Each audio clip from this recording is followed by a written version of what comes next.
Hey guys, it's Jim here, and today we're going to be checking out a 2019 Fender Made in Japan Hybrid 60s Jazzmaster in gorgeous Olympic white. Now, every time it feels like I get in a guitar directly from Japan, just solidifies my position on why I love these things so much. This has kind of a thicker U to it, but if I were to explain that to somebody who's never played one of these guitars, it kind of reminds me of my 65 Jazzmaster, except once you get to around here and here on the neck, it kind of swoops in a little bit faster. Other than that, it's a really nice, substantial neck. Very easy to play. It's a 9.5-inch radius. Real rosewood, no pal ferro here. It also has the American pickups from the American Professional Series, CTS pots, and a Switchcraft jack. This thing is spec'd out and ready to rock. And two other things worth noting on this model: it does come with the Mustang bridge, and they do come with the locking tuners. So without further ado, let's see what it sounds like.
Now, since I've started doing reviews on guitars like that and demoing guitars, I've come to not like the way I was originally doing it, and I've come to not like the way that a lot of people do it, because I feel like it's kind of boring when it's always just clean neck, clean bridge, clean middle.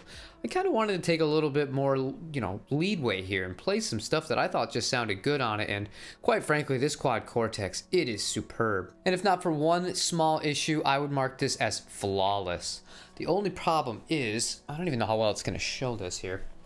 There seems to be a little bit of a dent right there. And no matter how much I try to get it to bend here, there it is right there. See it? Right like that, right in the finish.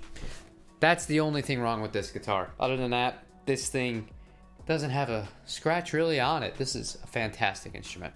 And maybe it's a combination of the fact that it is a thicker neck, which I've actually grown to like more as I've gotten older as a guitar player, or that it has that gorgeous, really satin finish on it.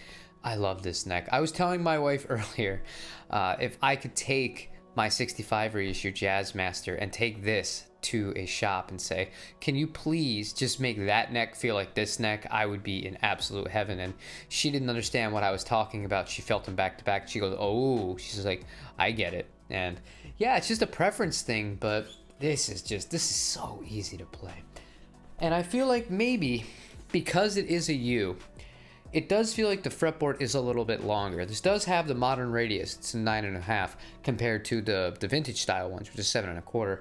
But overall, it just feels just a little bit bigger. And for chording, it is really, really comfortable. I do love it for that. But I love this guitar. This guitar is just, this is a winner. This is a guitar that could be somebody's main guitar. I think it sounds fantastic. It feels great. It's got a really good weight to it. It's reliable. It's made of better quality materials than some of the other Jazzmaster variants that are available on the market today, in my opinion.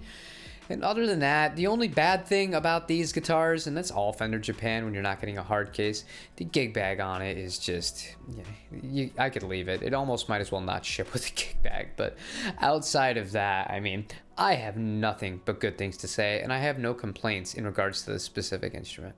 And shortly after I post this, this will be up for sale on my shop. What I'm going to do from now on, I'm not going to totally stop listing on Reverb, but I'm going to post it on my shop first, for probably like 5 days to a week. That way, if somebody I know or somebody that watches this channel wants to get it and spend way less than you're going to spend on Reverb, because if you don't live in Florida, you don't have to pay sales tax. Makes everybody a little bit happier if we do it that way. So if you are interested, the link will be in the description down below. Other than that, I will be comparing this guitar in a tone test and a feel test, which I've already kind of given you my opinions on the feel part of it, but there's more to just the back of the neck as far as the way the guitar feels when you play it, compared with my 65 reissue Jazzmaster that was made in America.